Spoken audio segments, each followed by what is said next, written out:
Hello everybody, good morning and welcome to Live at the Waterhole, where first up we are at Tembe. This is the Africam Tembe, which is on a 300-kilometer square reserve located in the Republic of South Africa between KwaZulu-Natal and Mozambique. And it's also the ancestral home of the Tembe tribe, who co-manage the park. My name is Ralph Kirsten, and as per usual, we always wonder what we're going to see coming down to the waterholes. And first up here at Tembe, lovely to see a couple of male lions. Now, I do think that these are the November males that arrived in November 2022, a coalition, and that's obviously why they were called that. Now, don't forget that this is a live and interactive experience, so we'd love for you to jump on board with us and send us through your questions and your comments. You can do that by going on the WildEarth website and registering. What does the day hold in store for us? Yesterday, it was an elephantastic day. We had about 10 big bull elephants at Old Donyo. We also had elephants at Naledi Dam in the Greater Kruger National Park of the Olifants West Reserve. And I'm trying to remember where else. Also at Jamala in Madikwe Game Reserve, which was in the Northwest Province. So today, starting out with some lions, and it does seem to be a little bit overcast there, and so maybe if we're lucky, they might be a bit active.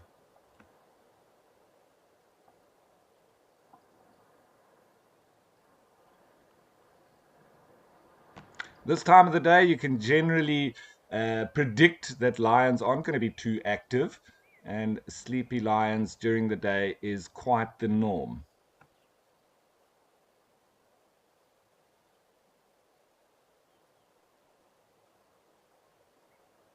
It does look like two good-looking males with pretty decent manes on them. So speaking of it being or looking like it's a little bit overcast here in Tembe in KwaZulu-Natal, I think they're being affected by this cold front that's come up from the Cape. But having said that, let's go and have a look what the weather's going to be like across all the different locations.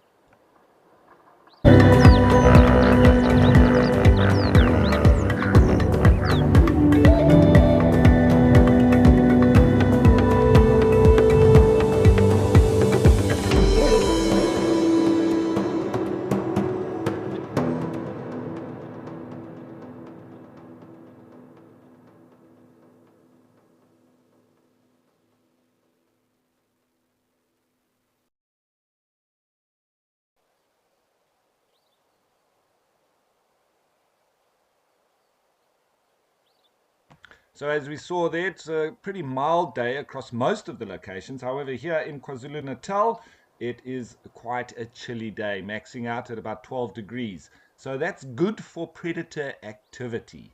And of course, nice little bit of activity with this male raising his head. That's maybe all we're going to get out of them, so let's enjoy it while it lasts.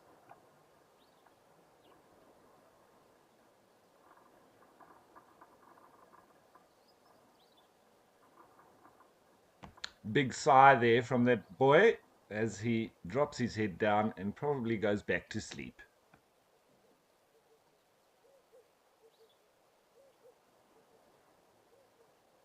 And a good morning back to you, Mama Kim. Thanks for jumping on board with us.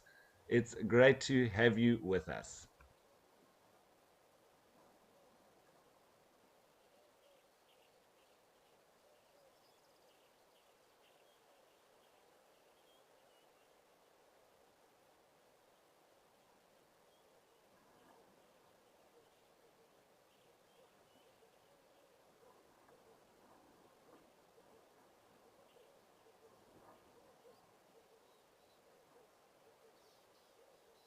Good morning to you too, Anne-Marie. Lovely to have you on board once again.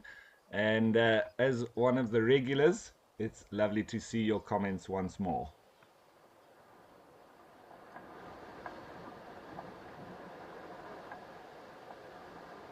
Now, something interesting about the Tembe Elephant Park here in KwaZulu-Natal, down on the east coast, it offers encounters with some of the largest elephants in Africa. And the largest of these elephants is called a tusker, an elephant whose tusks exceed 45 kilograms. And we do have a very good chance of seeing some of these big tuskers because 8 of Africa's remaining 30 big tuskers live in the Tembe Elephant National Park. So we'll be looking out for them. And when we speak of those big tuskers, as we say, their tusks should be 45 kilograms each and above, but they also need to sort of extend almost all the way down to the ground.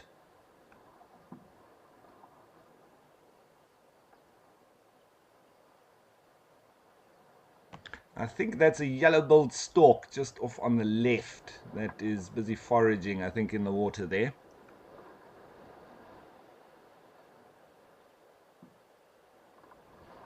There's an African spoonbill. It's just made its appearance.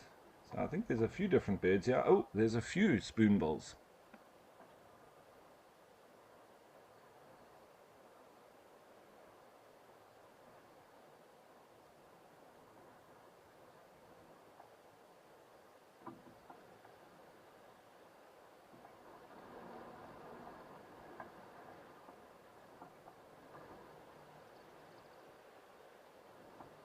And of course, the birding is just going to be becoming amazing as we go into breeding season. Fiona D, lovely to have you on board as well. Good morning to you too.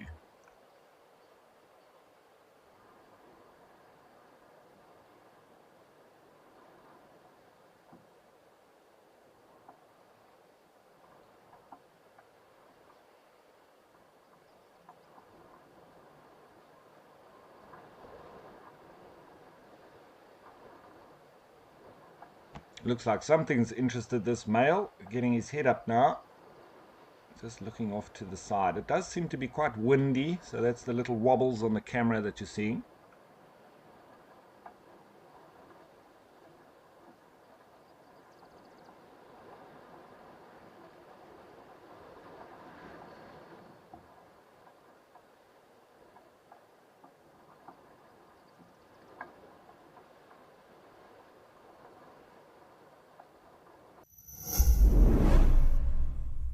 We love all the support, we read all the comments, and now we want to acknowledge our biggest fans. Do you know when Ribbon was seen last?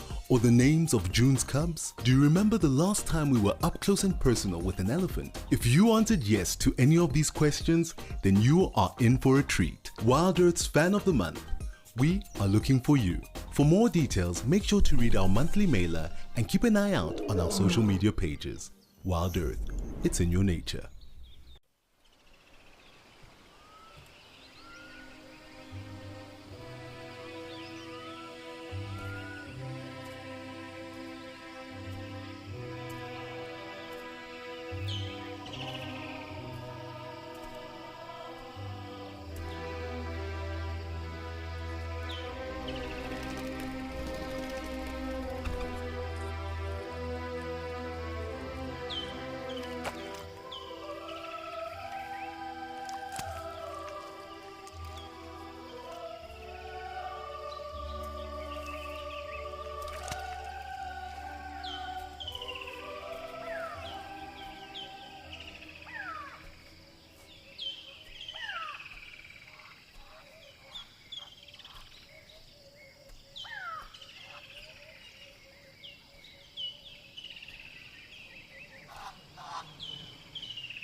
Now, this is the only time when you really see lions lying out during the day, not in the shade. Obviously, when it's overcast and cool, then they will sort of expose themselves like this. But if it's hot, the sun's out, you definitely won't see them lying out in the open like this. They'll always go and look for shade and sleep up for generally most of the day. They can sleep up to 20 hours of a 24-hour period. So they really do keep their energy for the hunting and marking of their territories, etc., but very little activity normally during the day.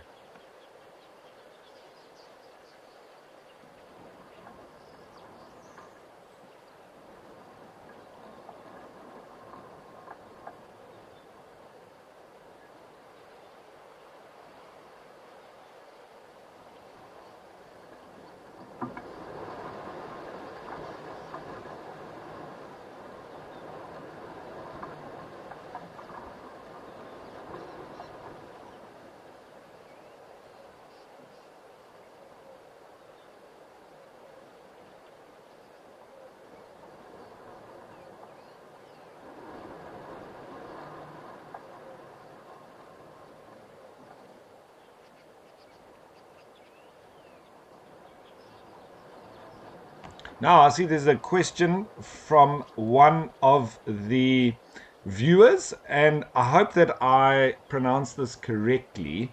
Petula Alzana Mantukandi. When lions are not seen for a long duration, do they still recognize each other?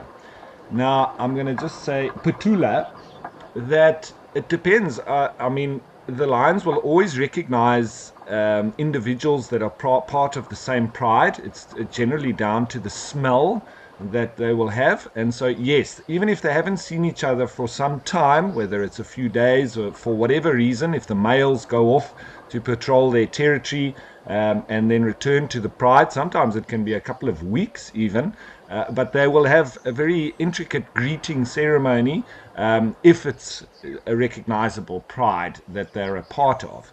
If not, there will be conflict. So they do recognize those of their own and those of alternative prides that they would have a problem with or want to fight with. So, yes. Then there's another question from Free to Soar and asking if your ultimate bucket list item was coming to Africa and possibly staying for some time, where would you suggest someone visit to spend time seeing animals or volunteering?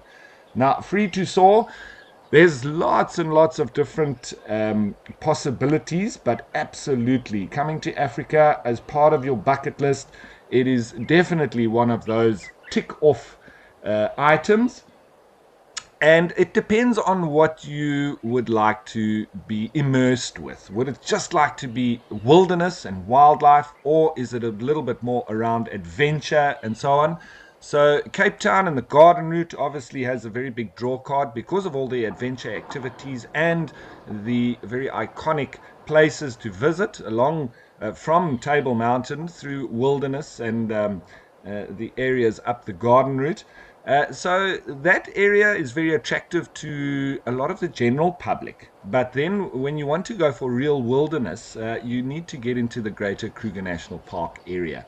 So those are the places then. Yes, there's lots of places to volunteer as well, with a lot of the places around Hoedspruit in particular, as well as Nelspruit, being right next to the Greater Kruger National Park. So those places I would definitely recommend, as well as down the Garden Route and towards Cape Town, including the Eastern Cape with some wilderness there, as you will see with us also having a location on Amakhala Game Reserve as part of the sunrise and sunset safaris. That's somewhere to have a look at as well.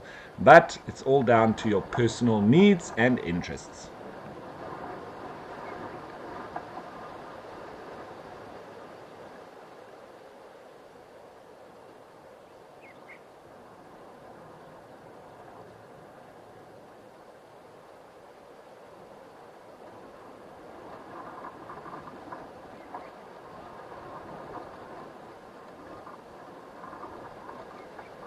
So we can obviously see here in the foreground as well quite a bit of elephant signs, that dung of elephants is very easily recognizable. It's got almost like an orangey red tinge to it.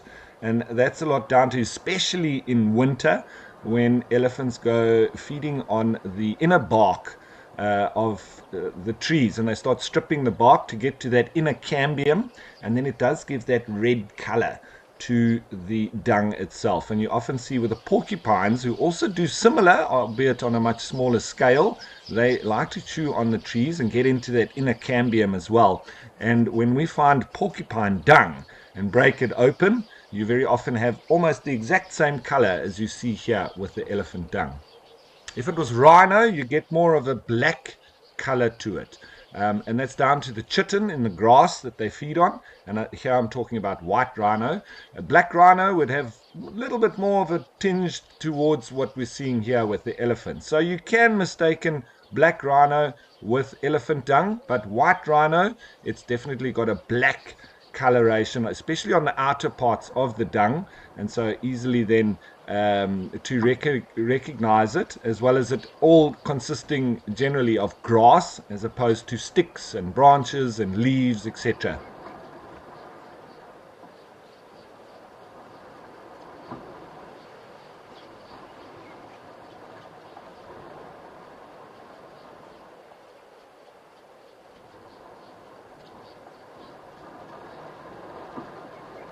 And rhino, also being territorial, they generally use middens where they drop their dung. And here around the waterhole here, you can see it's just randomly dropped, because elephants are not territorial and they don't make use of a midden, so they drop their dung as and when they need to.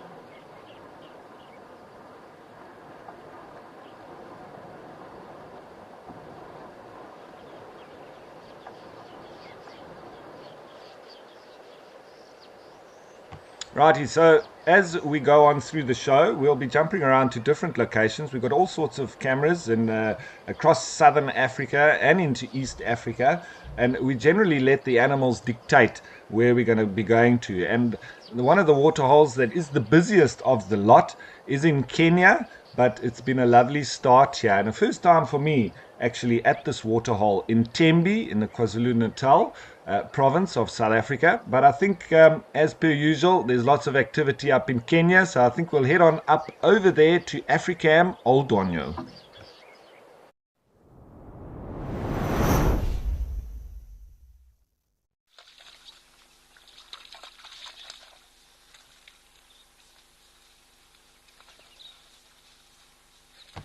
Now, yesterday, this was the site of an amazing sighting with, I think it was 10 big bull elephants. And with the perspective that we get here, it was just absolutely incredible. And for a change, they were actually keeping the zebra at bay, because they generally increase in numbers and even push the elephants out, which is something unique that you see here in these parts. You won't see that at the other waterholes. But very special now. No elephants just yet, but we've got the fringe-eared oryx, or the East African oryx, that's the old name, with some Burchell's zebra.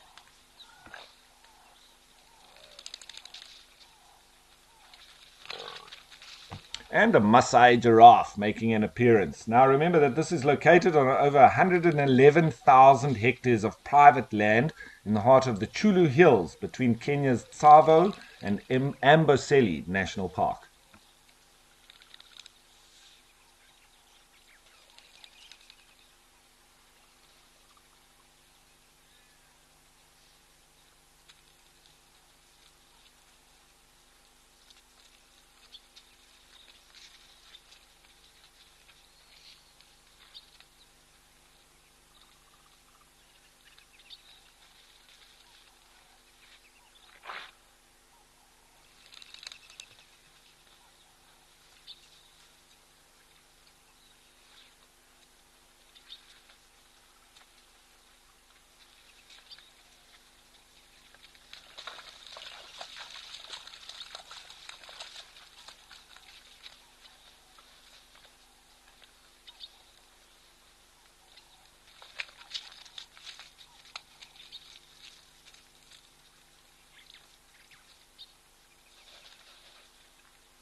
You often find at this time of the morning, it's getting a little bit late now for them, but lots of birds generally coming in for their morning drink as well, and particularly doves here, the ring-necked doves.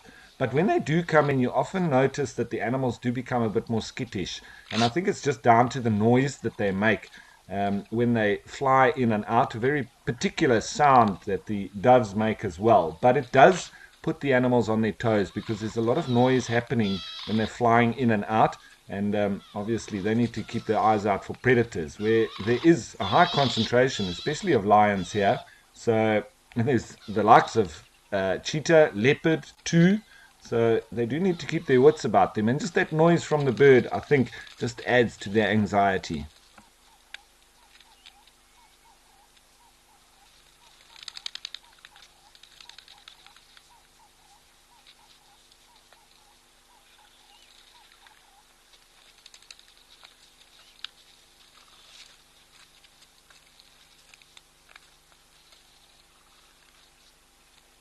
Now, these fringe-eared oryx are quite unique and they only occur here in East Africa. They're slightly smaller than the South African or common oryx, the Oryx gazella. As you see there, one just prodding the other one with its horns. They've also got a little bit more of a drab coloration to them and a thinner black line just on or above the belly there. And we'll see if we go across to Namibia and Okukuyu, those oryx slightly bigger. They don't have as long ears either. And these fringe-eared oryx actually remind me a little bit of Shrek. What do you think?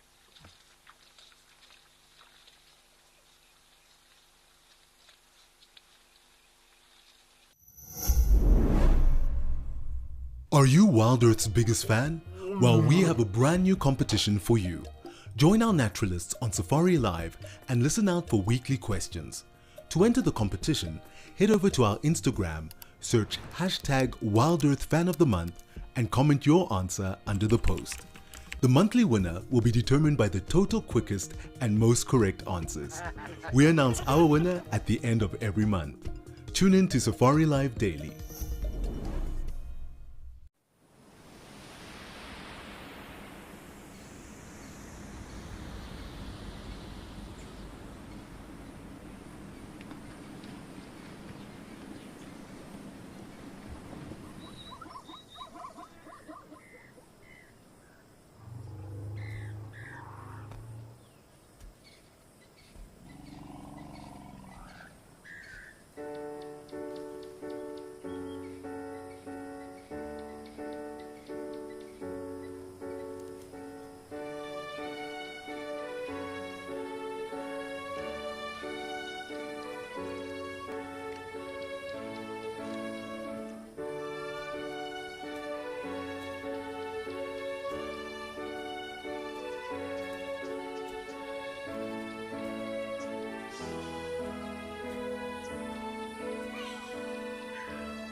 So our mission here at WildEarth is to connect the world with nature. And if you'd like to help us in our quest, you can go onto the WildEarth website and click donate.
Sarah, thanks for your comment. You're saying you'd love to come to Africa to see the animals up close. Yeah, it's obviously one of those things that if you are able to, it's really, really worth it. And to get in the mix with the animals and feel and smell everything that's going on. But I suppose that this is a lovely alternative. If you're not able to get there in person, at least you're able to watch what we're watching in the bush here with these remote cameras. And we try to bring the bush to everybody all the way around the world.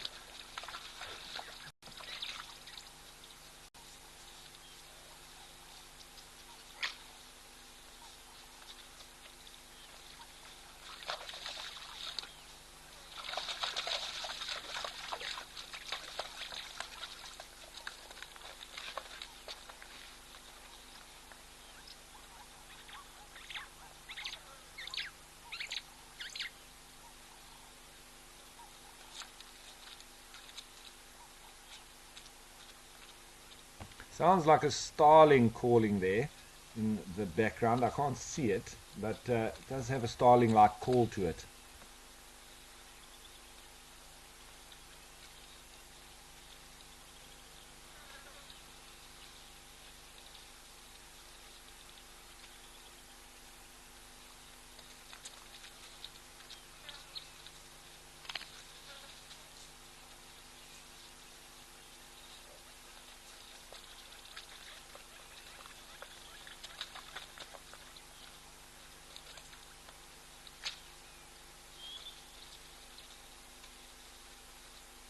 So the eland seem to be patiently waiting their turn. I think they'll probably move in at some stage. And they're a little bit lower down on the pecking order here at this particular waterhole. I'd have to say that it's between the zebra and the elephants who rule the roost, then the oryx, and then the eland and the Maasai giraffe. Even though they're bigger than the rest of the zebra and oryx, um, obviously not the elephants, but they seem quite meek in their characters.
So, Picasso, you're asking quite an in-depth question on the dentistry of zebras. And the males, if they've all got sharp canine teeth.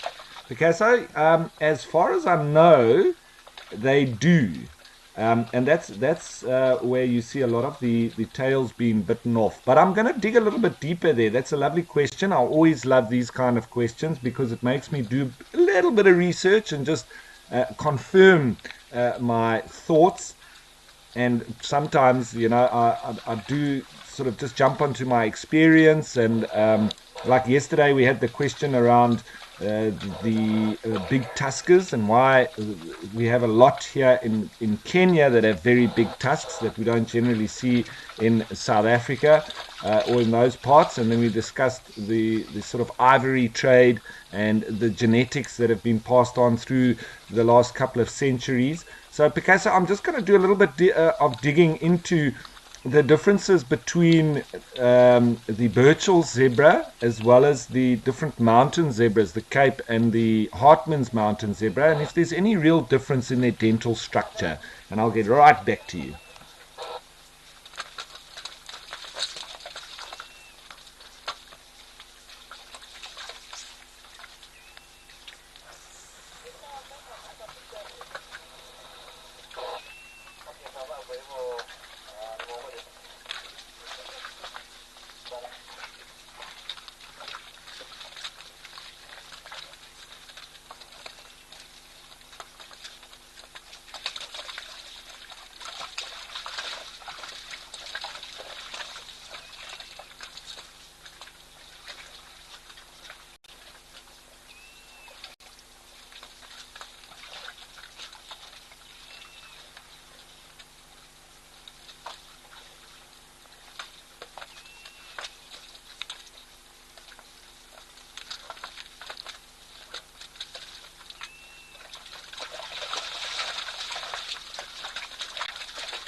Those sounds just go straight through you.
So it really seems to be hotting up here a little bit, and the zebra obviously increasing in numbers, which is fantastic. The eland now getting in the mix there too, with the odd guinea fowl running through here in the foreground. But lots and lots of activity, which is wonderful. Now going back to the question on canines in zebra, and I found a little excerpt on a website called Fluffy Planet. And they talk about when imagining a set of canines in your head, we can safely assume that the first animal that pops up in your mind has to be a carnivore, hunting and biting its prey to consume it, because that's what we humans believe is a canine teeth function. However, after molars and premolars, canines make up the rest of an adult zebra's set of teeth, who by nature are herbivores.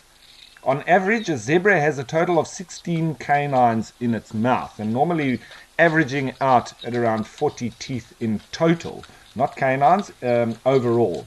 These incredibly sharp teeth have one primary purpose: to fend off predators.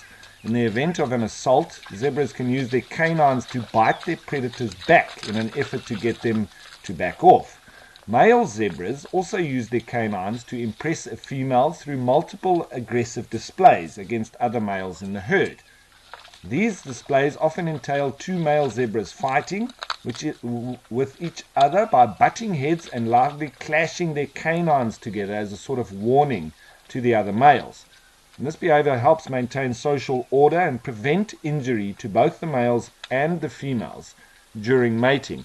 And we often find zebra, especially the stallions, that have got half or no tails, and that's obviously also part of those incisors and canines used to bite off the other stallion's tail.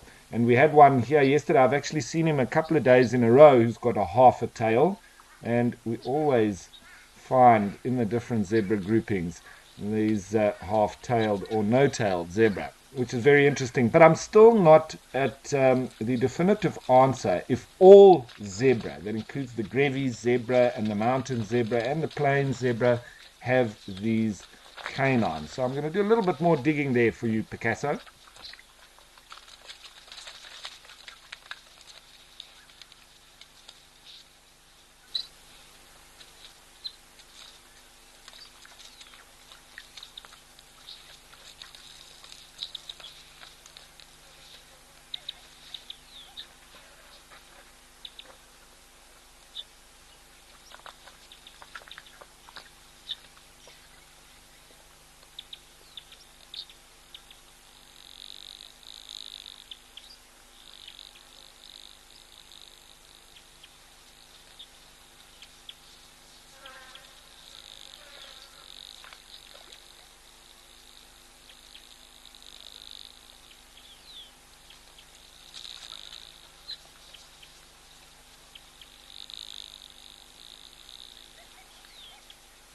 Mohammed, it's lovely to have you on board with us, and you watching from Qatar and Doha. I've been there a couple of times, just in transit, but it seems like a wonderful place. So welcome aboard, Mohammed.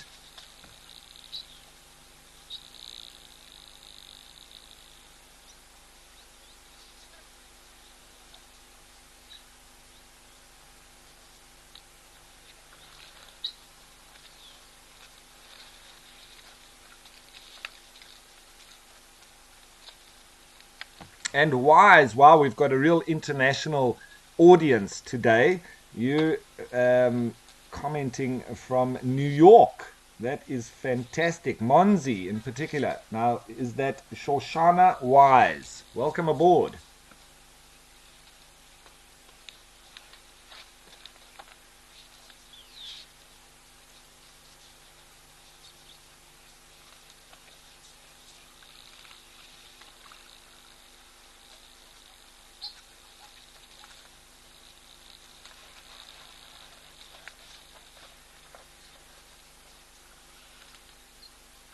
Right, so a little bit more information on those canines. Permanent incisors of a Cape Mountain zebra Note the relatively straight sides. Well-developed permanent canines are present in stallions only and can be used to sex skulls. Obviously, if you're finding dead animals, you'll be able to sex them by finding those canines. Canines in mares are rudimentary or absent, and deciduous canines are present in both colts and fillies, but they never pierce the gum. So we can then deduce that the mountain zebras also have these canines. I'll just find out a little bit on the Grevy's zebra as well. I would assume it's the same, but we know what we say about assumption.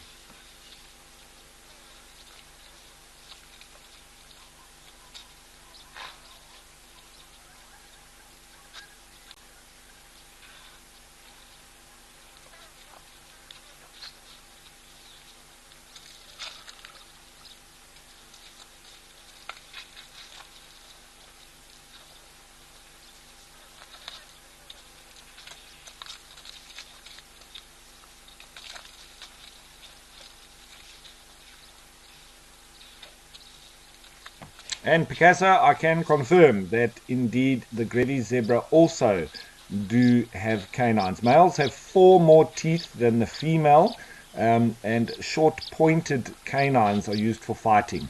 So the Grevy's being the largest of all the zebra species, but I think that it might be the one little difference. They're the largest of all the zebras, but I think they've got the smallest of the canines between the different zebra species. That's not confirmed, but their canines are rather short in comparison.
So nice to have a member of the Swede family, a little piggy, a warthog, joining the fray here, squeezing in while the activity is gone down a bit. So nice to see the warthogs as well.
So although it's not incredibly hot here in East Africa today, it's still going to max out at about 27 degrees. But that 27 degrees with the added humidity, which can sit, sometimes between 60 and 80%, it really does make it a lot more sticky and heavier. The air is just heavier than the likes of Okukuyu in Namibia, where it could be a lot hotter, but there the humidity sometimes is like -10.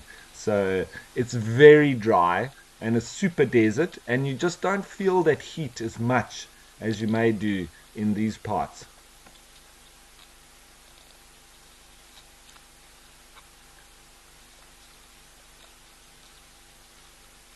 Mohammed from Doha, you would also know that the heat there, I think it's also coupled with quite a bit of humidity, and it really does weigh heavily on you.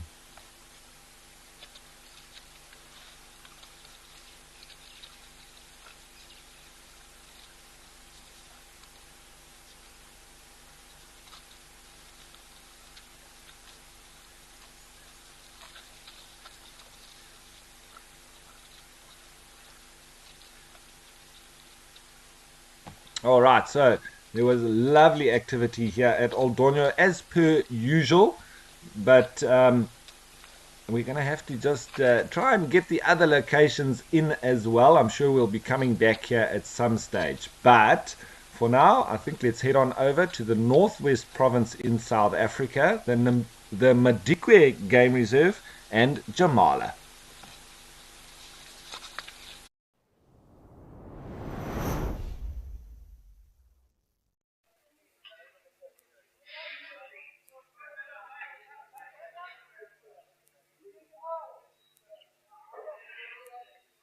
So right on the border of, it's in South Africa, but right on the border of Botswana, and quite a different landscape that we have here. This is semi-arid, and it's there's not a cloud in the sky. It's a lot drier that you would have there in Kenya. And you can see the animals, you will see them eating a lot of the dirt around this waterhole. It's down to the mineral salts that have remained here with evaporation. And at this time of the year, it's very dry. There's not too much in nutrition value in the vegetation. So the animals do like to supplement a bit, and we see them feeding on the dirt here quite a lot.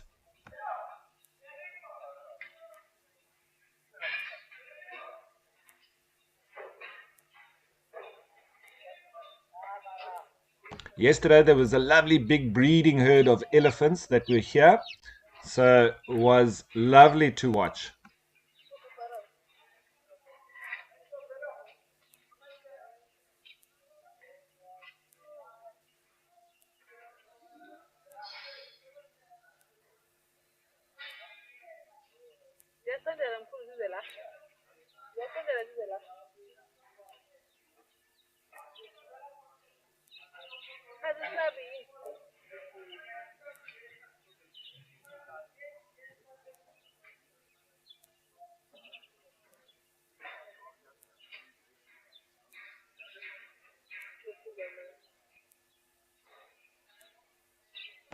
Now, a little bit late on this comment, but it was around Old Donyo, because yesterday I was chatting about the poker players. With all those bulls having their meeting, or the old boys club, and Free to Soar says the poker players didn't give the animals much of a chance yesterday, so they're making up for it today. I think you're right on the button there, Free to Soar. And Billy Judd is asking, did quaggas have canines? Good question, Billy Judd. I've been through all the other species of zebra, and the extinct one being the quagga, I'm not quite sure. I would once again assume so, but I'm going to find out exactly the answer.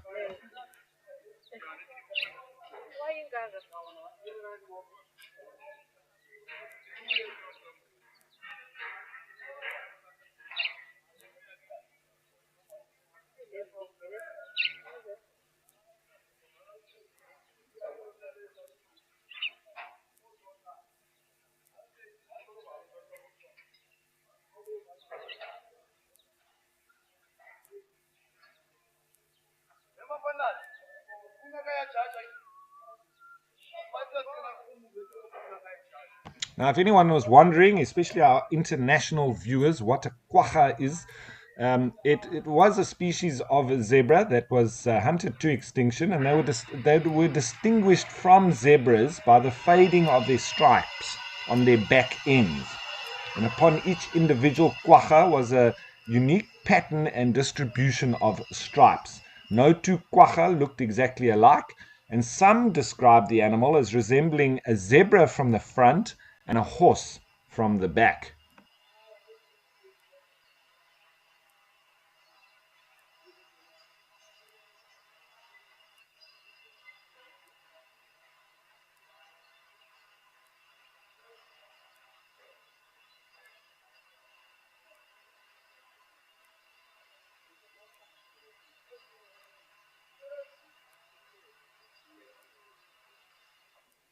So, James, you've noted that this waterhole's gone down a bit in the last few weeks.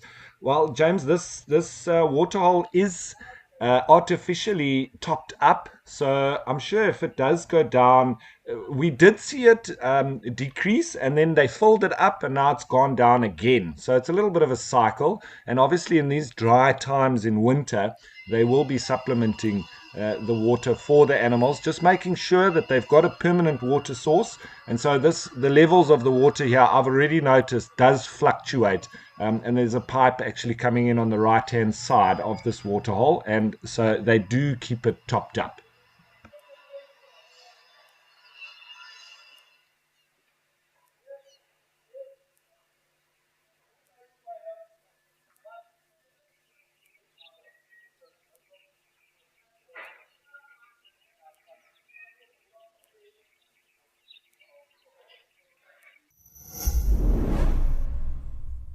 Do you love relaxing at a waterhole with the sights and sounds of Africa all around you?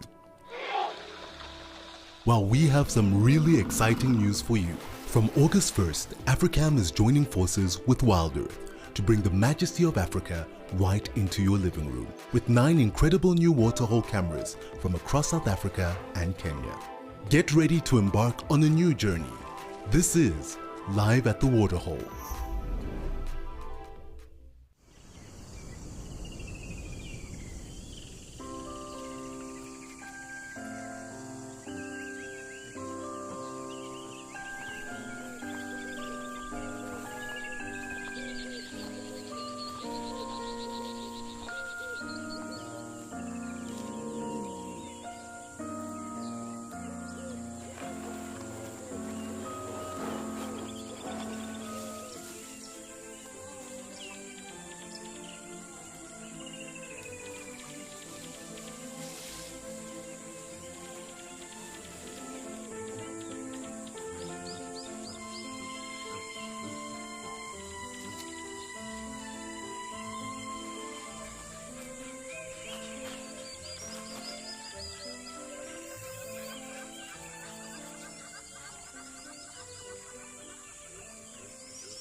So, just answering on the quagga, yes, they did also have canines.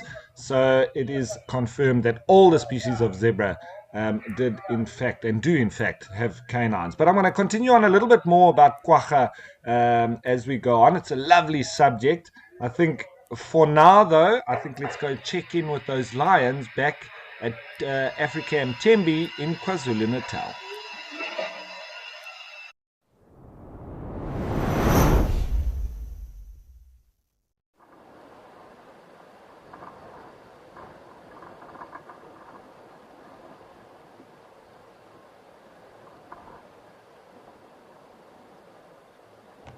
Right, so just having a look around because we never know what the lions might have as their view. So we were looking a little bit earlier to see what they may be looking at.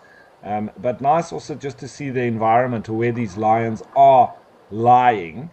This one's doing a bit of grooming, and at least they've got their heads up. And this is a big indication that it's not hot at all, as we saw with the weather forecast. Oh, and we've got some action. Is it just going to be a stretch? Maybe he'll go for a drink.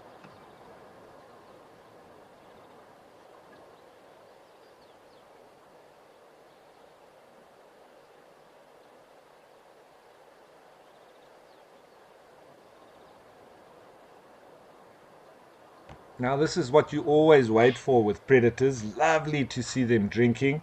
It's fantastic for photography, although the light now is not great. It's a little bit gray, and there's not really many contrasts, but still lovely to see this big old boy having a drink.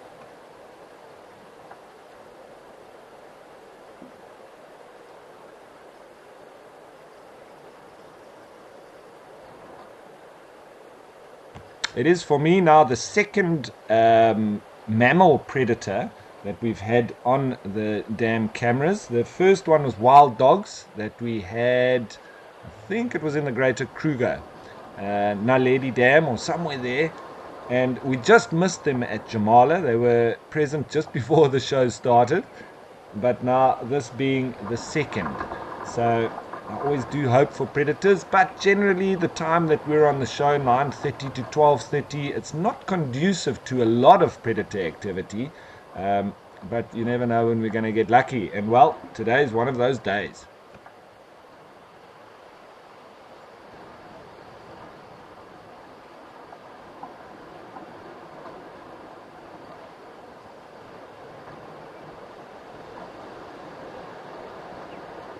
So Mick, I would love it if they gave us a roar. That would be fantastic. You'll have to listen out, Mick.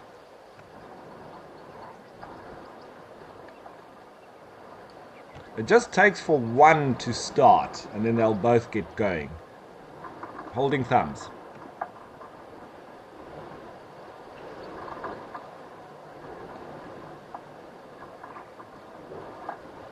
This one that's just been for a drink, look how fat his belly is. They've definitely been feeding.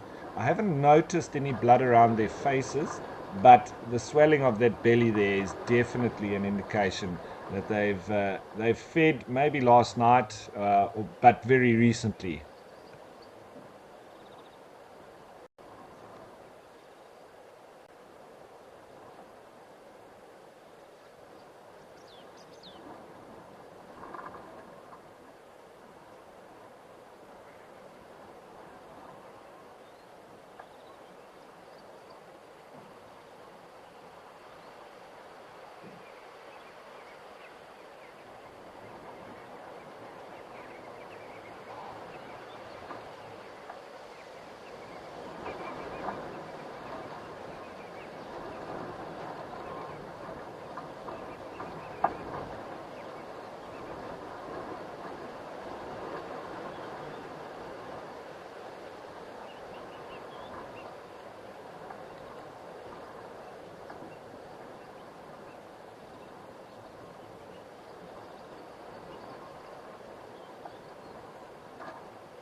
So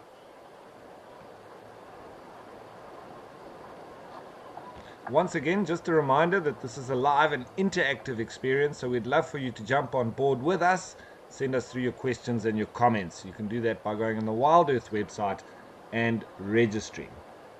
Now, these two obviously in a coalition, and it seems like it's the November males, as I mentioned earlier, being released on the reserve in November 2022. And you would assume, being in a coalition, that they were probably brothers or are brothers, and so siblings, part of the same pride, and probably would have, increased their chances of survival by sticking together once they'd been pushed out of a pride. Once they start reaching maturity, that's what happens. The males get pushed out by the dominant males or male. And then if there are siblings, if there's at least 2 or 3 of them, then they can band together. They then hunt on their own. They don't have a pride supporting them anymore. So that's the real make or break time for male lions. And it just really increases their chances if there's more than one of them. And so in this case, I would assume that they are brothers, having been pushed out to pride at the same time, and now grown up into men and fully matured males. I was just looking to see what they're looking at. They keep on lifting their head. I wonder if they're hearing something or smelling something. They do look of the same age, so I would say that they are indeed brothers. And that being a great egret just in front of them. I'm pretty sure it's a great egret. It could be an intermediate egret, but I think it's a great egret.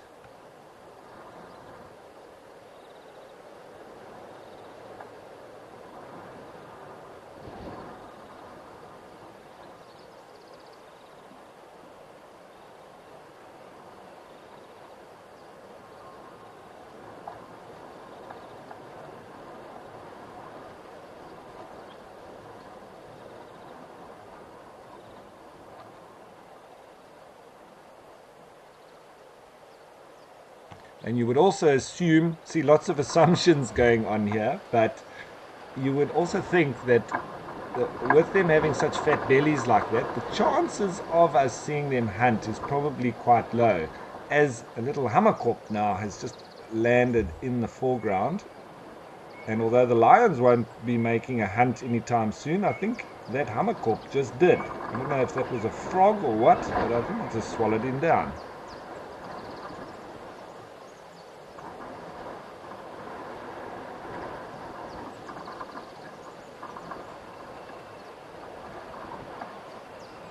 You see that lion just watching the hammerkop as he walks. He doesn't seem scared of them at all.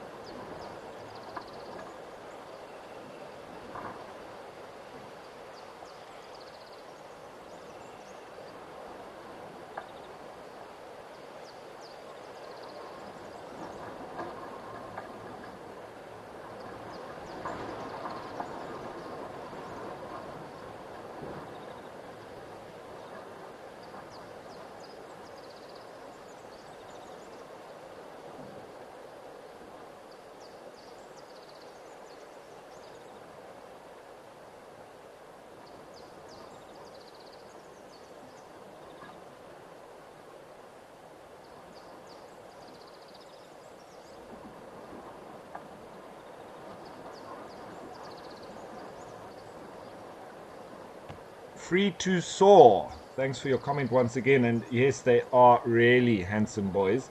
Nice and full manes.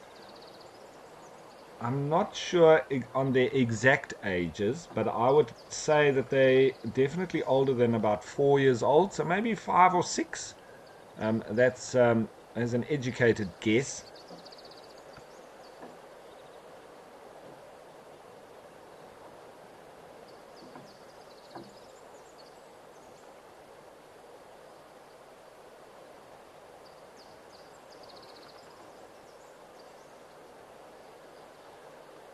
So quite a bit of wobbling there. Just a reminder that these are remote locations, remote cameras, and it is quite windy today. So I think that's all that was, just the shaking of the camera.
Do you remember the stars of Juma? Tandi, Hosanna, Darkmane, and many more will appear in our tribute. In honor of Animal Remembrance Month, join us as we look back at the characters that stole millions of hearts across the globe. Watch it live. Wild Earth. We are Safari.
Oh, what's that running through in the background there?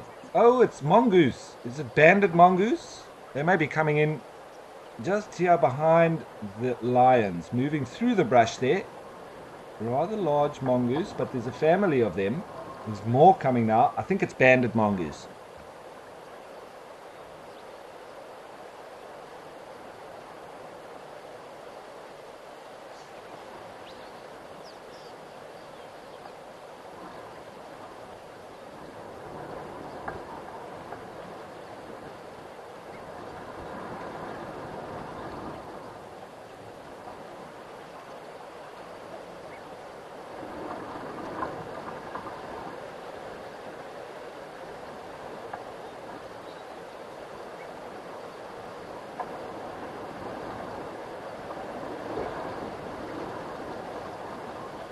Banded mongoose will have a recognizable call, but you see now one of them has spotted the lions, and you might see them all shifting on now.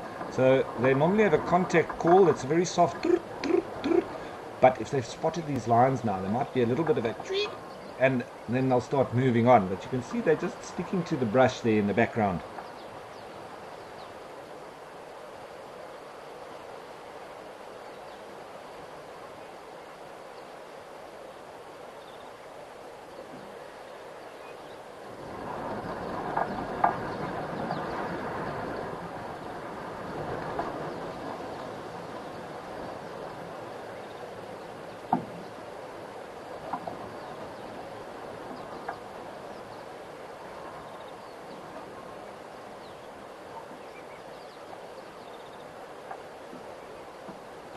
Yeah, so as suspected, I think those mongoose won't hang around, especially with the presence of these lions here. And you see how those sentries stood up and checked the lions, and then they all started moving on. But that was nice to see.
So, and Kathy sent in a comment that she was saying that she thinks the white bird is a yellow-billed stork and not an egret.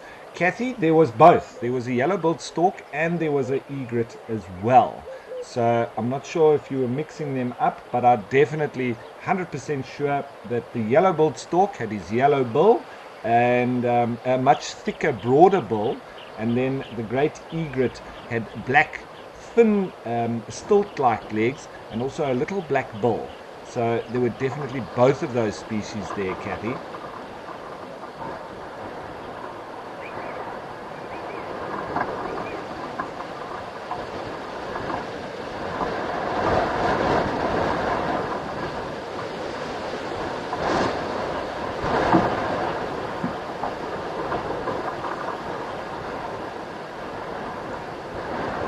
All right, so the wind picking up here a little bit, and well, it's been a lovely little sighting, especially with those mongoose coming through in the background and this one big male lion going for a drink. But I don't think they'll be going anywhere anytime soon.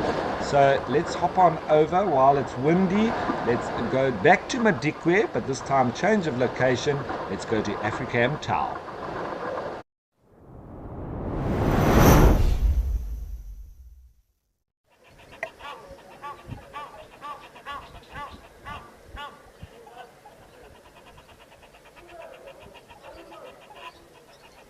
So back to the semi-arid regions here in Madikwe with the Dwarsberg there in the background.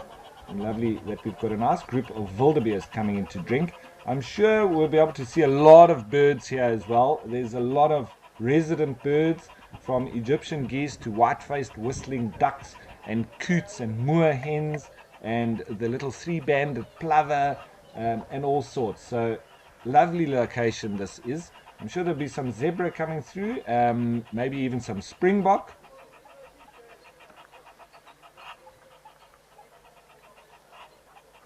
And speaking of birds, we've just had something quite special land back in Kenya. So let's head back to Africam Oldonyo.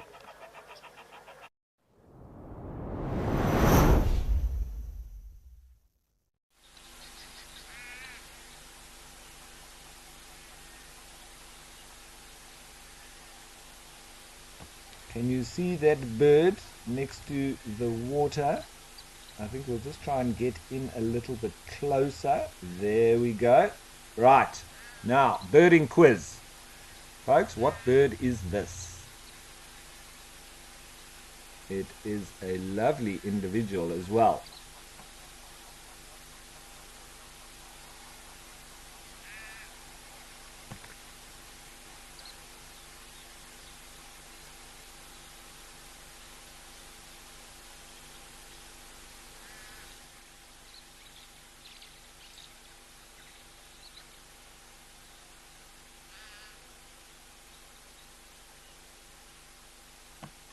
So, quite indicative of this bird, you can see that yellow around on the inside of the eye, and then it's got a white bill with a black tip to it, very black coloration on the back, and then white on the front with black splotches. We can't see his feet just yet, but that'll also give a good indication.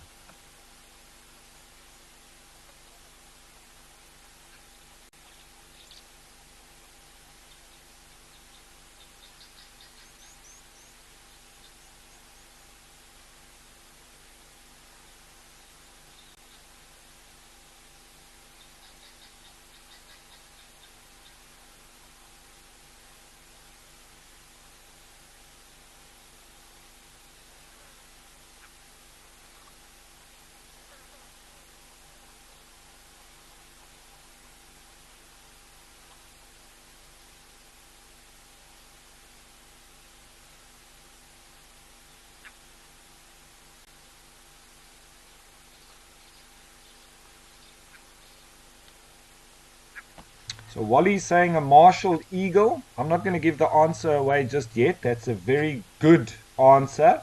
But I'm not going to say if you're correct or incorrect just yet. Let's see what the other viewers also say.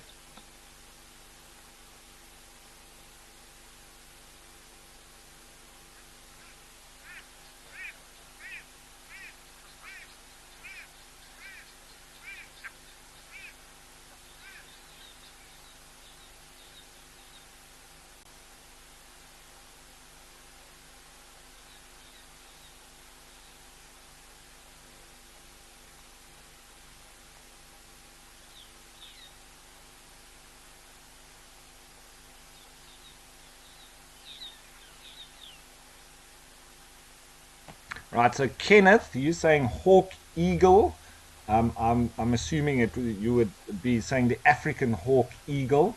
Yes, also a very good answer. Now, these two are quite similar to each other in coloration, but quite different in size when we say the martial eagle versus the African hawk eagle. Which one is it?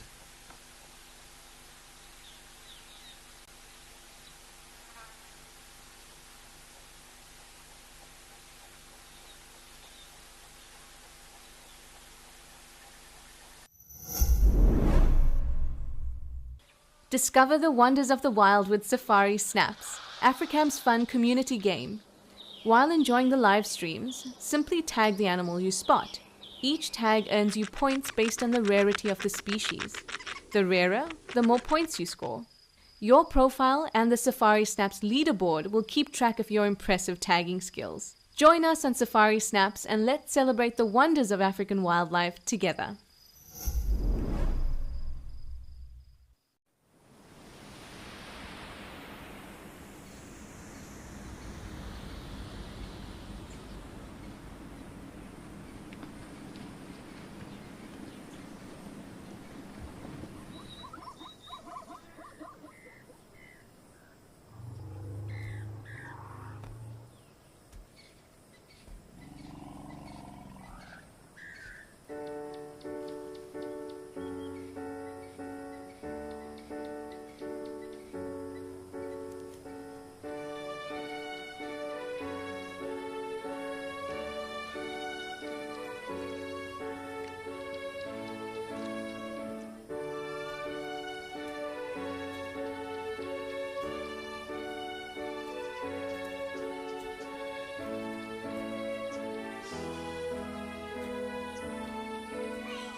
So Debbie could have also been insinuating the black sparrow or the black goshawk. Maybe that's what you were saying, Debbie. I'm just trying to work it out because the black goshawk, or the other name for the black sparrowhawk, is a black goshawk, if that's what you were meaning.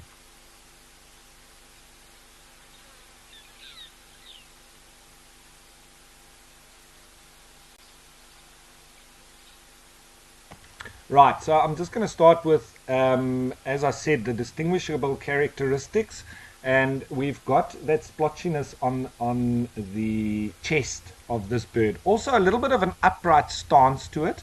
Unfortunately, we can't see its legs or its feet, so those are also a dead giveaway. But the martial eagle, it's got normally, you do have some variations, but generally a very black head, and then that black markings comes down almost like a bib, and it's quite a bulky bird.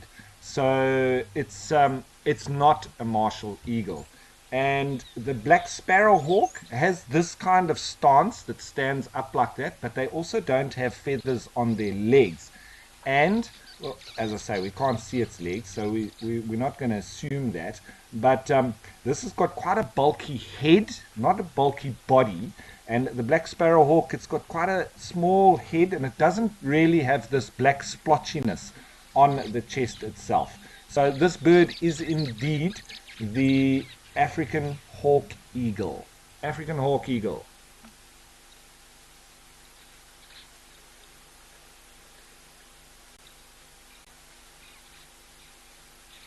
And I think we do have quite a number of people that got it correct.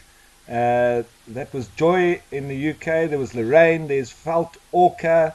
So well done, everybody. Yes, I like these bird quizzes. Fantastic. And as I say, always good to go through the ones that it's not. And Mr. HUAE, well done. Good call.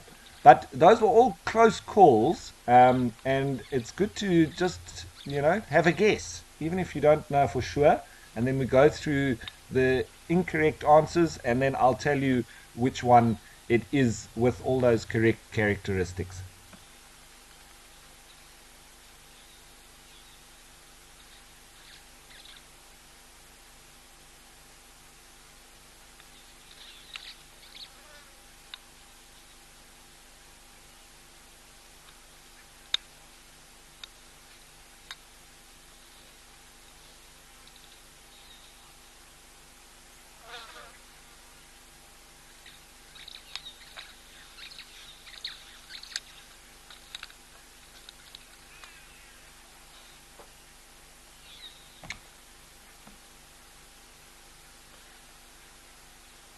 Wally, you're very welcome. I always like to try and bring some interesting information in there. But with the African hawk eagle, what you often notice is that, especially when you see them in flight, they're normally flying around in pairs, and it's monogamous pairs, and they do make a rather large nest, which can measure up to about 100 centimeters across and about 125 centimeters deep.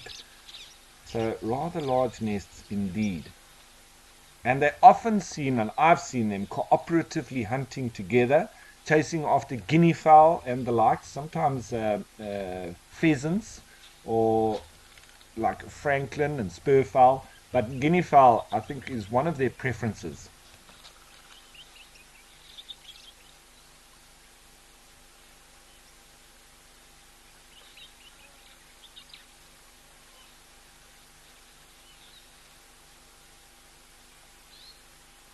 So, Mr. UAE, you've noticed a pair here before at Old Donyo.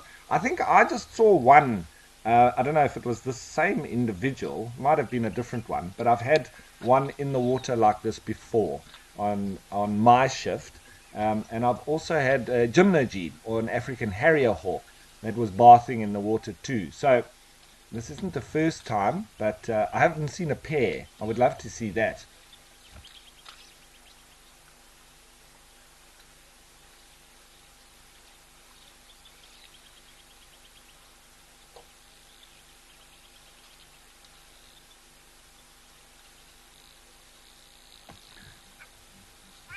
So hip hip hippo. I was almost going to say hip hip hooray. You saying that he's just chilling out in the pond. It seems exactly that. Hip hippo. I'm waiting for its partner. But it's interesting that the waterhole's gone so quiet because I think this is probably the quietest period that I've witnessed here at Old Donyo. There's normally so many animals, and yesterday it was really just commandeered by all those big bull elephants having their day at the races or whatever it was. They were having a meeting or a vergadering, a vereniging. It was just so interesting. And today, the contrast, it's nice and quiet. You never know what you're going to get.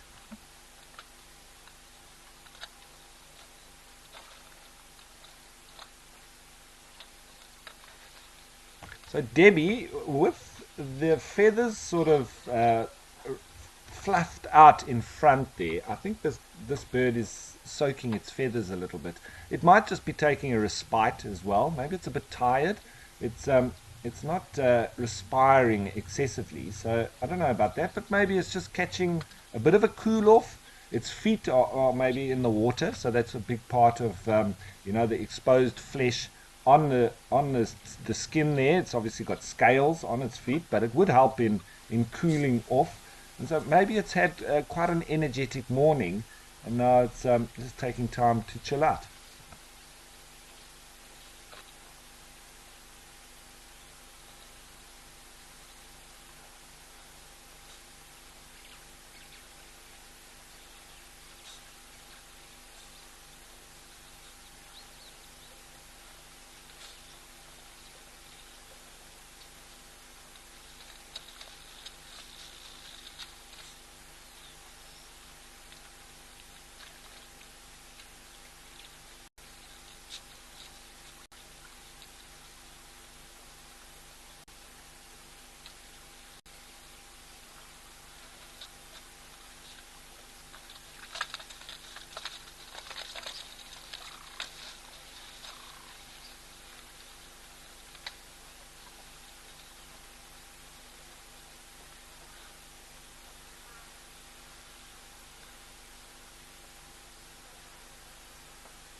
So, just a little bit more info on the African hawk eagle as well. Their distribution is from south of the Sahara to just south of the Tropic of Capricorn in South Africa. And they're usually found in wooded or woodland areas, in rugged country, nice and hilly.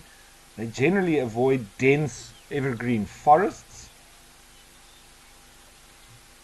feeding mainly on birds, as I mentioned, and up to the size of guinea fowl. But franklin, spurfowl, and even small mammals such as mongoose and dussies, reptiles as well, so ever the opportunists. And they normally breed from May to July, with both the male and female that incubate the eggs for a period of up to about 44, 45 days, with only one chick being reared. Now, that's not that they only lay one egg, it's due to the canism, or the way of the babies actually eating it. It's normally the one that hatches first that will eat the second one. And so it's quite a shame, but it's like an insurance policy. If that first one does die for some reason, there's always the second one. But if that first one is healthy enough, it generally then gets a lot more energy and food from its sibling.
Now, while we're just sitting and watching this African hawk eagle soak its nest, chill out a little bit, I'll just go through some of the questions and comments that we've had coming through. And we got one from Delboy, who asked, and this is his question: I've always wondered, with you guys sitting in an open-top vehicle with no doors, what stops big cats from just grabbing you and getting a tasty meal? Well, Delboy, vehicles are not a natural sort of entity in the bush, and a lot of the animals, well, the animals, they understand that humans are dangerous. They do have this evolutionary trait that sort of accepts that we're an apex predator. They understand that we're dangerous, and what we assume with the open top vehicles as well is that the animals see that as one unit. Now, if we don't have a roof on the vehicle, like you might have in some of the more rainier parts where there are game reserves, like at Amakala, for instance, oh, there's an animal just walking in front of the camera. But in that instance, it's not quite as important. But when we're in those truly open vehicles with no roof, it's very important not to stand up, because then that's when the lions can actually see you, and particularly when there's kids on board as well. I've seen many lions charge at vehicles when kids have literally just climbed over the seat or anything, or stood up. So there is possibilities that big cats can go at vehicles, and it's just, with a guide on board, making sure that the guests don't stand up, especially when you're in close proximity to big cats. Very important. So that's what stops them charging at the vehicle or picking anybody out, is normally the guide on board making sure that the guests don't stand up. Other than that, it's normally very relaxed around them. They can walk past the vehicle sometimes. They do look up into it, but I don't think that they quite see the detail that we do. Unless you stand up, then they can isolate one individual, and particularly if it's a youngster, then they might take a chance.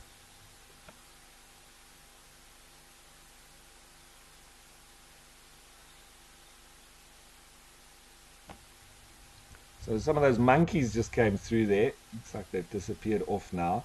But another question, this time from Kroll PTRC, and this is the question: Hi, when animals die naturally, where do they go?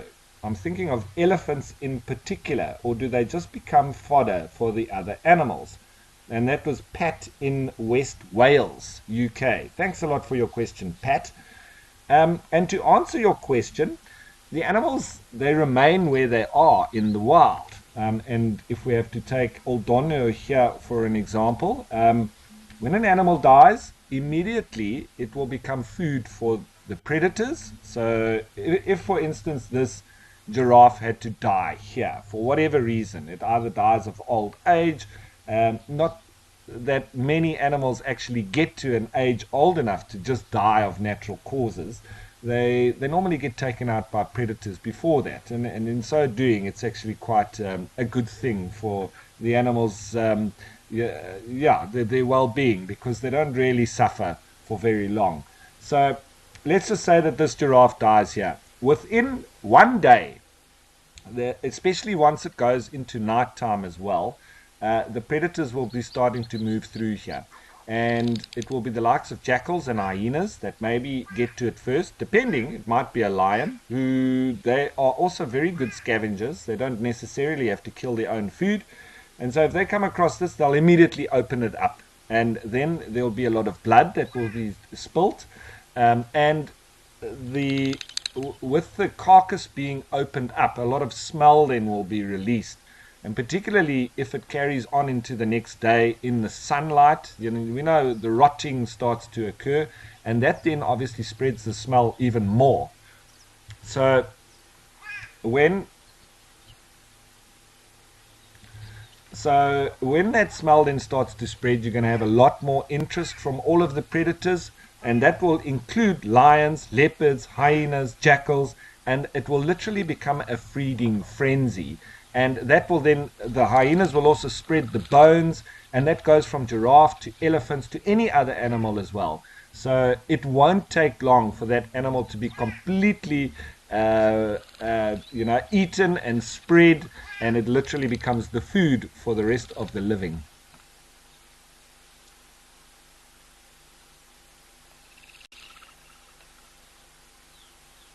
You want to touch the lives of future protectors of our Earth? Thanks to our wonderful WildEarth explorers, WildEarth Kids is back. Sign your class up for WildEarth schools and enjoy a special virtual field trip to Africa with interactive learning tailored for kids. Very warm welcome to the kids from WildEarth Primary School. We'll be dedicating the first hour of sunset safaris every Wednesday to our planet's future defenders. WildEarth, it's in your nature.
So I won't be holding my breath for too much action from these two male lions with very fat bellies. But like we saw a little bit earlier, you never know what's going to happen with that little hammerkop flitting in and around them, and then the banded mongoose family moving through in the background as well.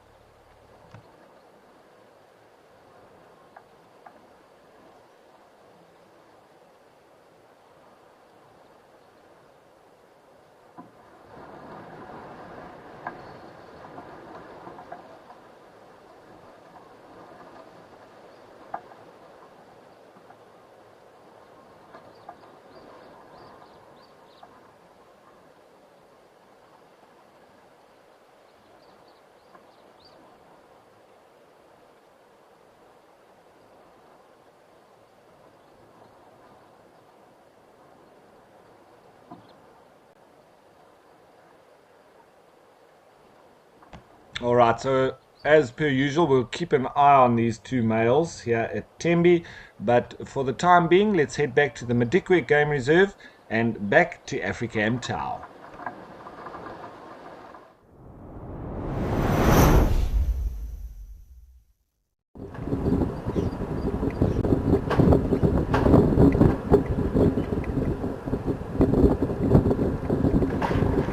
Still a wonderful scene. Doesn't seem to be too much wind here in these parts. Still the wildebeest that are around. Is that some waterbuck in the foreground there? There's a spurwing goose, that big black goose there in the water. We've got some Egyptian geese on the bottom right, but the big bird there in the middle is a spurwing. Looks like we've got some black-winged stilts also moving just to the left of where those Egyptian geese are. All enjoying the water.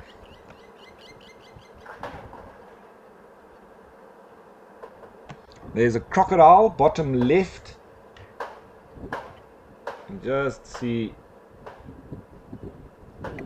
He's absolutely motionless, as you can expect, but definitely a croc there. Flat dog.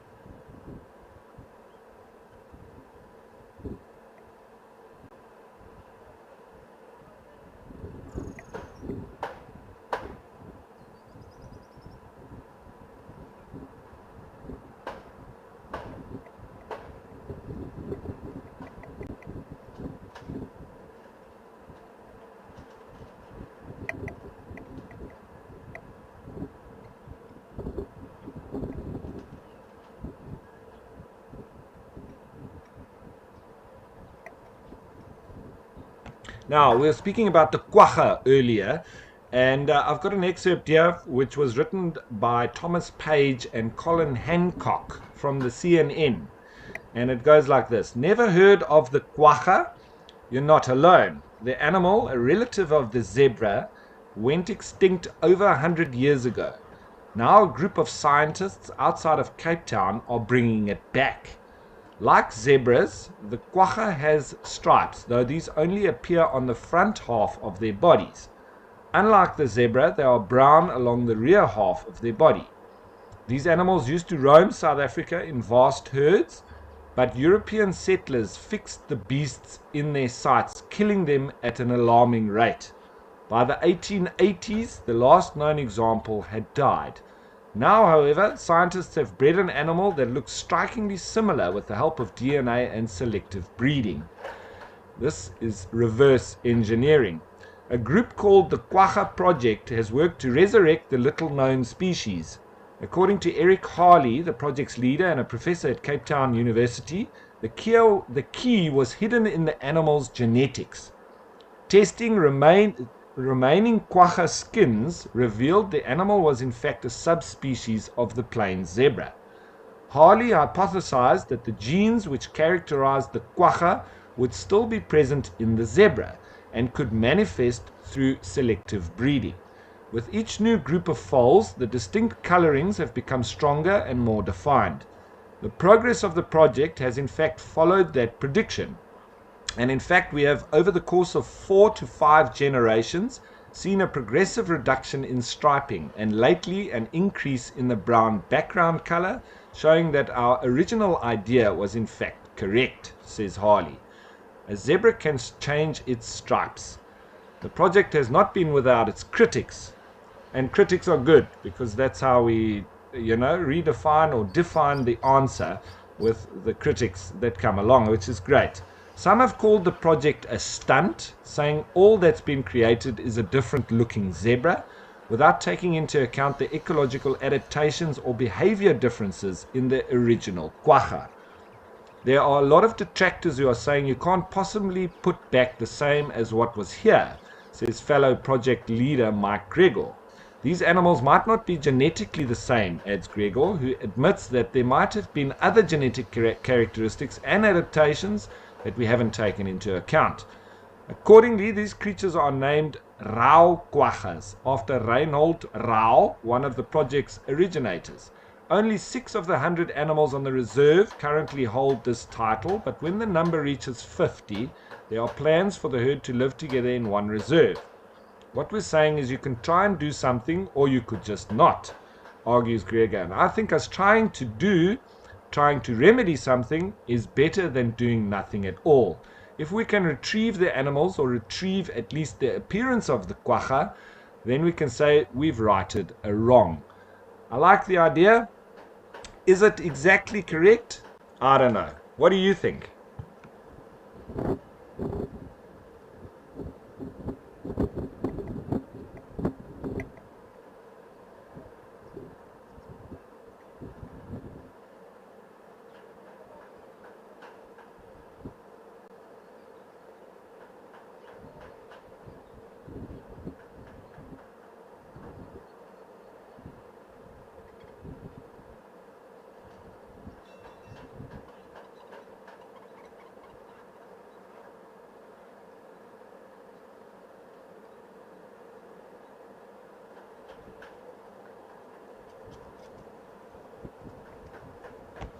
So Wally, you say it can be done, the reverse engineering. Well, that's the question really. The appearance, or on the outside, it would seem so, Wally, but is it going to really reproduce the wild animal that we made become extinct through overhunting and exploitation? Well, as I say, on the surface, it seems as we may be able to. So it's worth the effort, I think, as long as they keep it within a private reserve and it's confined, and they can then monitor from there before just releasing them out into the wild. I think that could have adverse reactions. Maybe you have some interbreeding with zebras, and then we start to lose the natural traits that have been achieved naturally, as opposed to this human intervention and reverse engineering. But I like the idea, and I think that it needs to continue, and the studies would be fascinating thereof.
So, Kenneth, you ask a very good question. And as you ask that question, we've just got a bit of movement of the crocodile on the bottom right of the screen. I think he might be getting a bit hot and he's going into the water. So, the waterbuck would definitely be concerned about the crocodiles, but I think it's just because the water isn't very deep.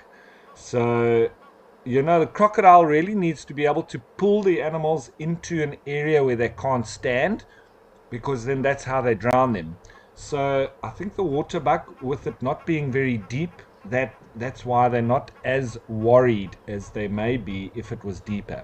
And in which case, then it would be much easier for the crocodiles to pull them into those deep areas and drown them, and then it's game over and tickets for the animal.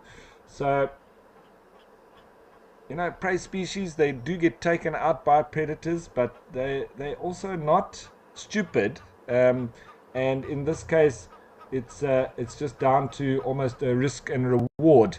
And going in there, looks like they're drinking, and I don't think they have too much to worry about. And they might be able to see the crocodile coming as well, because they are big crocodiles, and moving around in this shallow water is not very easy for them. So I would imagine these crocodiles are mainly feeding on small antelope that they are able to drag into the water, probably more like the likes of impala, and fish, frogs.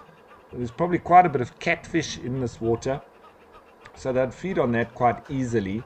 But it's quite difficult for the crocodiles when the water isn't deep, as I've explained.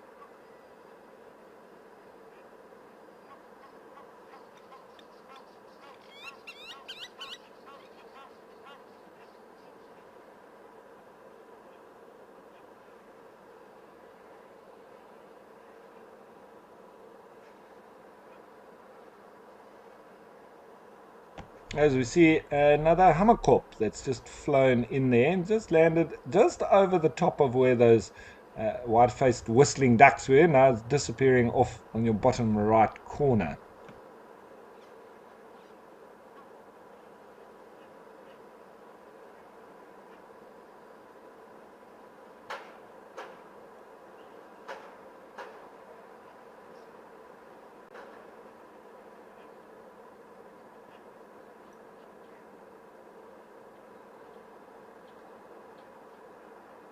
So I'm just seeing those waterbuck running in the background in the water itself, and with the ease that they're doing that, if there was a crocodile, they'd very easily be able to run away from it, I think. And so it is easing their anxiety a bit about these crocodiles with the ease at which they're able to move around, and it's very shallow.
So Rolf, you got the same name as me. Well, I'm Ralph. I don't know if it is also Ralph or Rolf. I often do get called Rolf.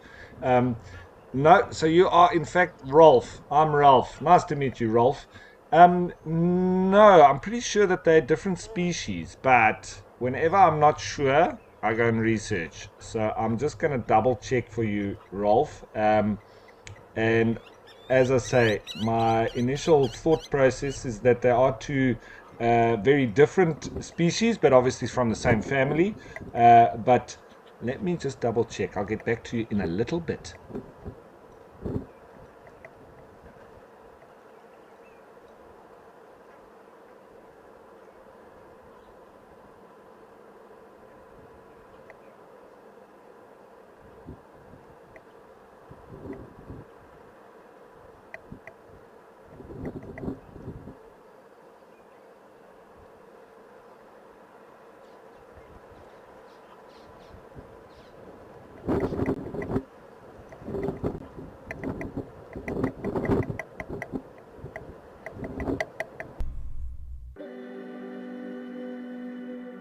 Do you remember the stars of Juma? Tandy, Hosanna, Darkmane, and many more will appear in our tribute. In honor of Animal Remembrance Month, join us as we look back at the characters that stole millions of hearts across the globe. Watch it live. Wild Earth. We are Safari.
Right, so I need to just revert back to that question on the waterbuck in India, if they're the same. Now, I don't know of any waterbuck in India. In fact, I was thinking about water buffalo, which there definitely is water buffalo in India, and we have the Cape buffalo in South Africa. But now we're talking about waterbuck. So, in that sense, there were initially 37 subspecies of waterbuck that were recognized, and they were classified into two groups, the sort of common waterbuck group and then the Defasa waterbuck group, which is more of East Africa and so on. But in 1971, however, the number of subspecies was reduced to 13. Um, and they do include the common or ringed waterbuck group, which we find all over sort of sub-Saharan Africa and right into East Africa, etc.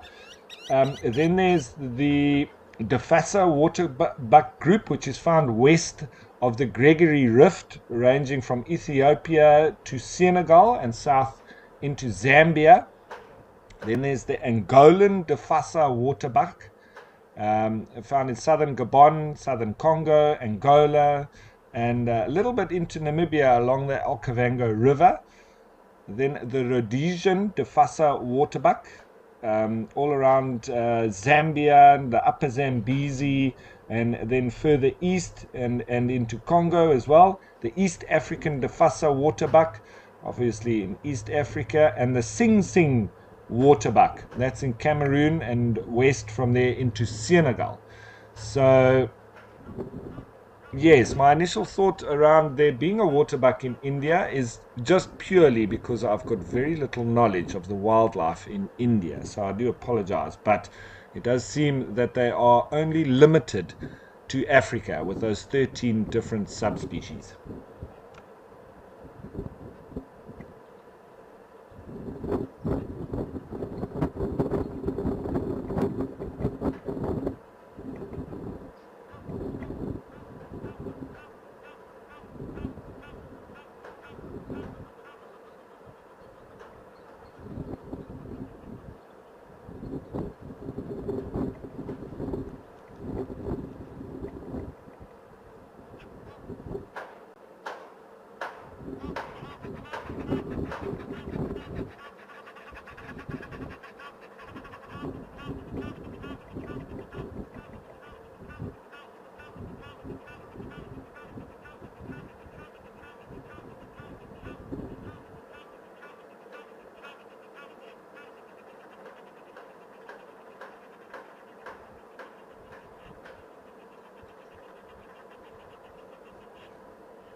So you can hear quite a bit of noise coming from those Egyptian geese. That's going to get noisier and noisier as we head into spring now and into the breeding season.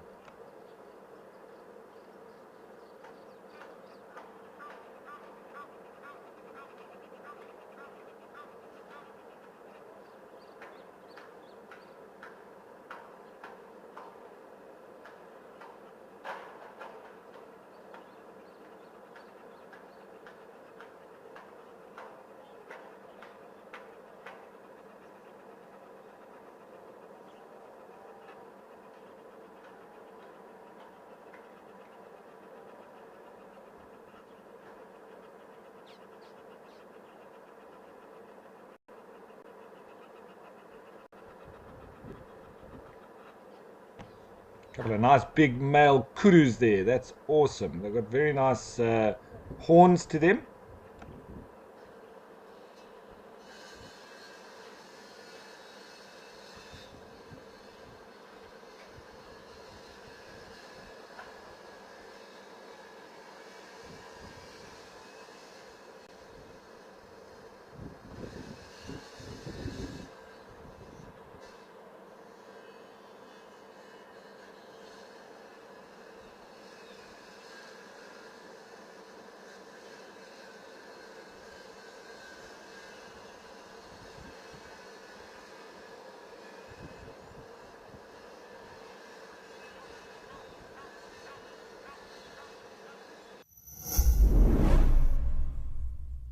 Discover the wonders of the wild with Safari Snaps, Africam's fun community game.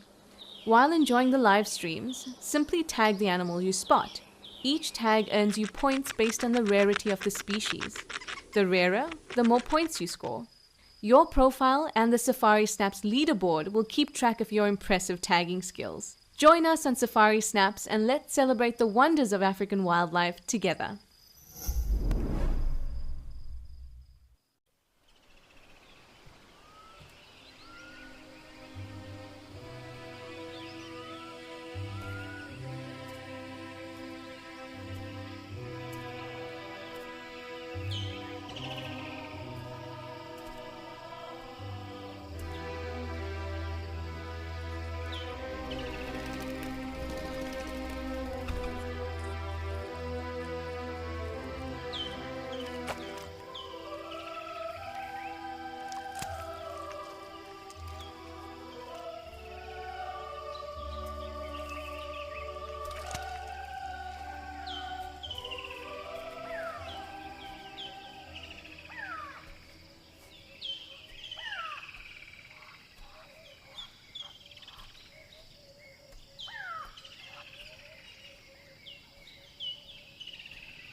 Area, and you'll be seeing exactly what the guests would be seeing if they were staying at the Tau Lodge.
Oh, hello, we've got a new customer on the scene, and that is an ostrich.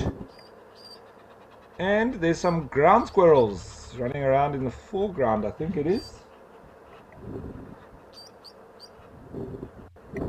Not very clear because of the heat waves coming off the ground, but I'm pretty sure that I saw some. Yeah, there he is. It's a ground squirrel indeed. And there goes another one.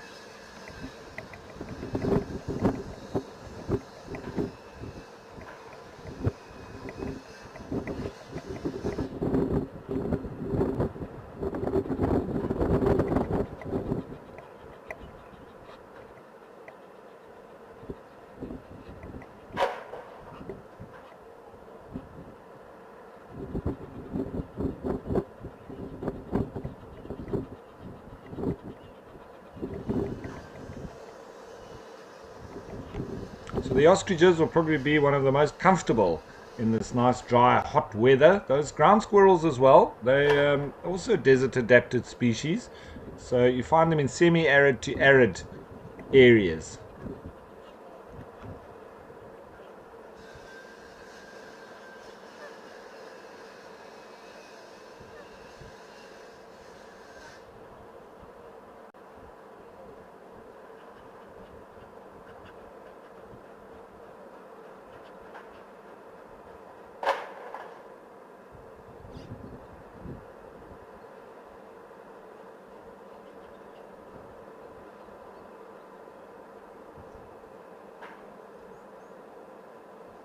And those kudu just moving through in the background there, the ghosts of the bush.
I always find those little ground squirrels very interesting. They've got a very bushy tail, which they can actually use as shade, and they also use it to lean up against when they stand up. There seems to be a bit of a dispute going on there. They live in the ground in burrows, and they can be very often found with surrogates or meerkats in the same burrows. So they live in perfect harmony with them.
So a lot of the animals just milling about, particularly the zebra and the wildebeest. And you do often find that this is it's quite normal for this time of the day, especially if it's very hot.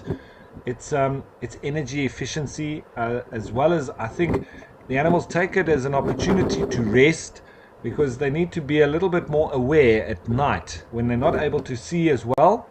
So, and that's obviously when the predators are more active too. And it makes sense if it's very hot during the day just to take it easy and then be more active when it's more comfortable temperature wise. And that will include during the night as well. So I would say early morning, late afternoon, and more active at night. And then during the day, just rest up when you don't need to worry too much about predators as well.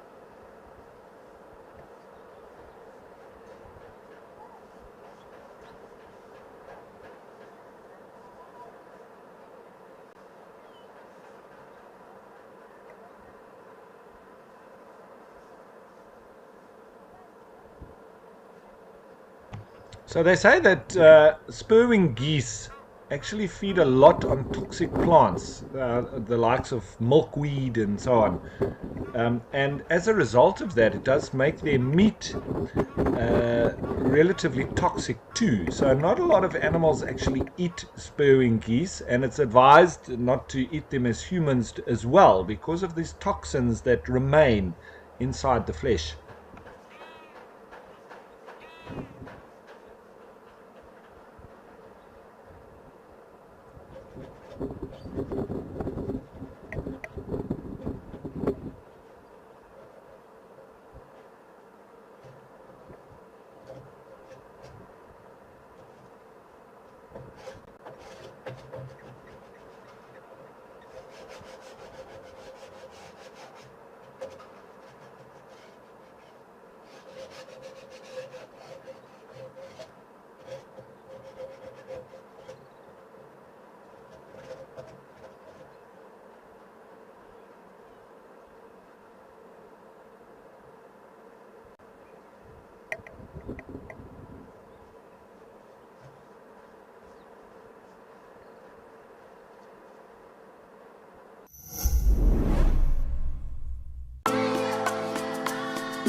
Okay, so lovely little time spent here at Africam Tau in Madikwe, which is in the northwest province of South Africa. Now, we're not going to switch off province and we're not going to switch off game reserve, but we are going to switch location just down to the south, and let's head over to Jamala.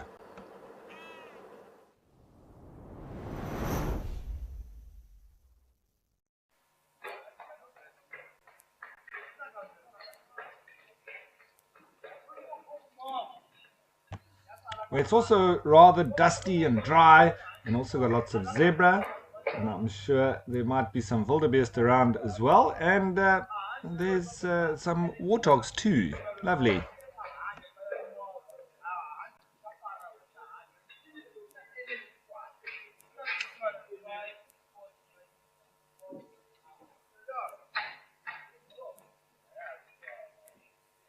Always hoping that the elephants come and show themselves, so who knows, we may still see them in the last little bit of the show that's left.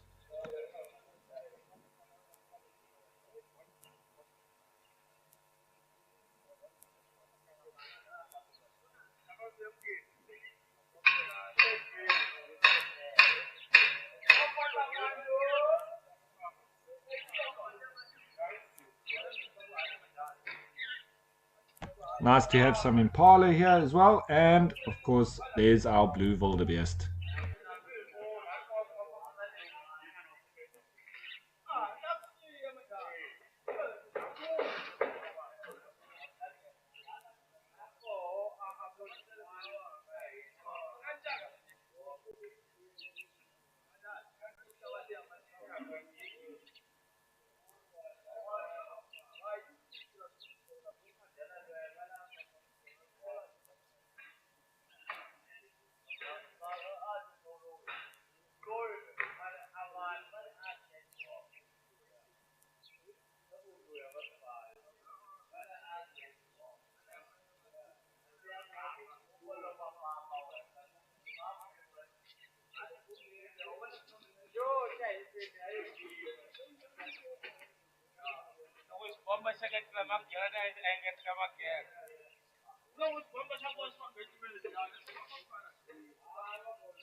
So I'm really hoping that Madikwe does get some rain sometime soon. As you can see, it's very dry, and the vegetation is suffering, and as a result of that, the animals will be suffering too.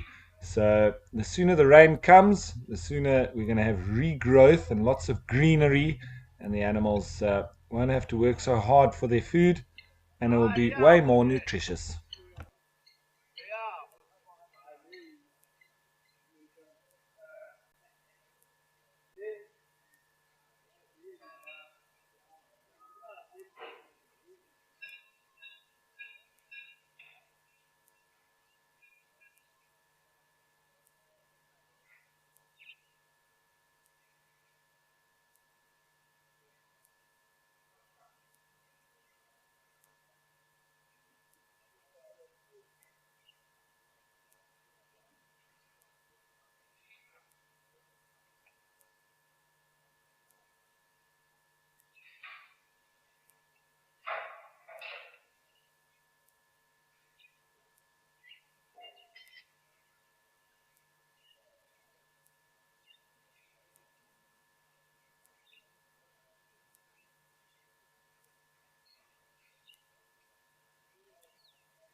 So looking at these females, you might see a little bit of bulging going on now because it's not going to be too long and they're going to be dropping lambs. So pregnant females should be pretty common right now.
I like to see when zebra are nice to each other like that, especially when they rest each other's heads on the alternating animal's rump.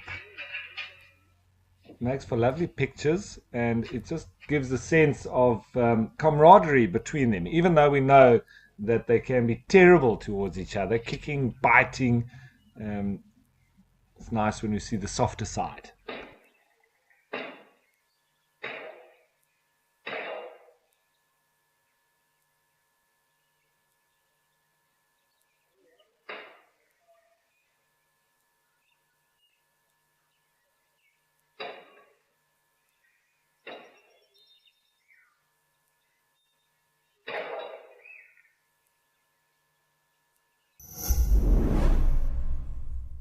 On Woodbury Lodge's episode of Destination Safari. I'm so used to views, I forget to mention it sometimes. Underfloor heating in the bathrooms, air conditioning, all those luxury items. Dinner is a full three-course meal, starter, main and dessert.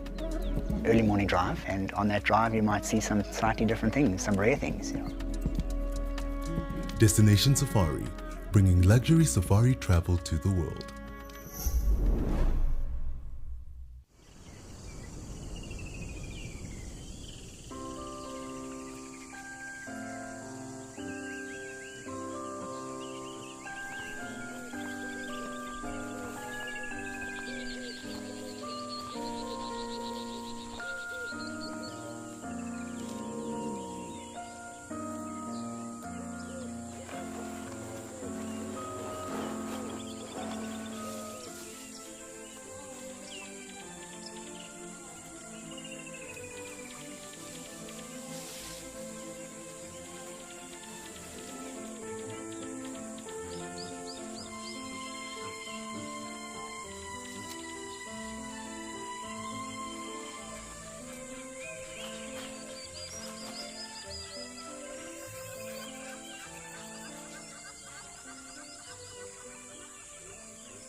So these zebra just happily drinking here.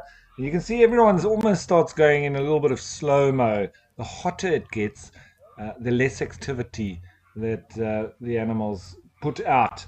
And it's very understandable. It's the same with humans. It makes sense. And when you live in a very hot Mediterranean type environment, that's why the Spanish and the Portuguese and the Italians of those areas where it gets very hot in summer, they prefer to have a siesta in the middle of the day and then work almost, a lot later into the night when it starts to cool off. So the same holds true here, and I think it's a very good way of doing things.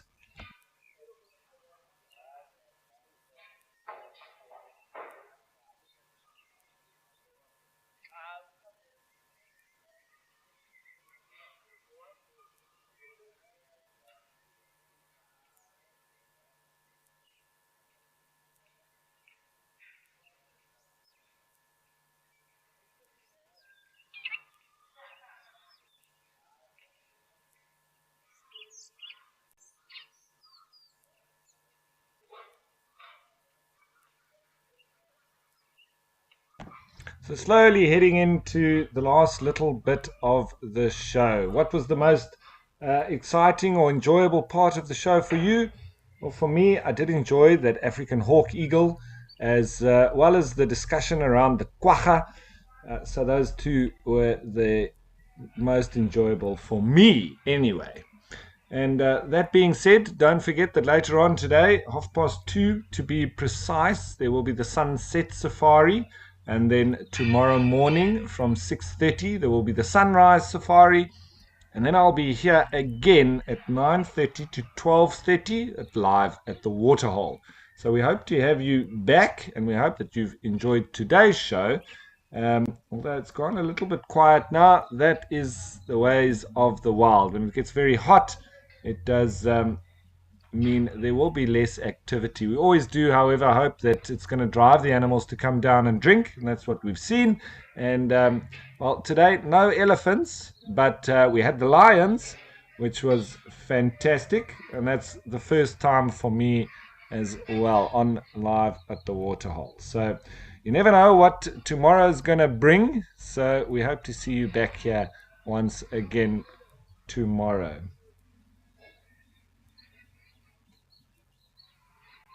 What new predator are we going to see tomorrow? That's the question from my side. Well, that's it from me, folks. Enjoy the rest of your day. We'll see you again tomorrow. Bye for now.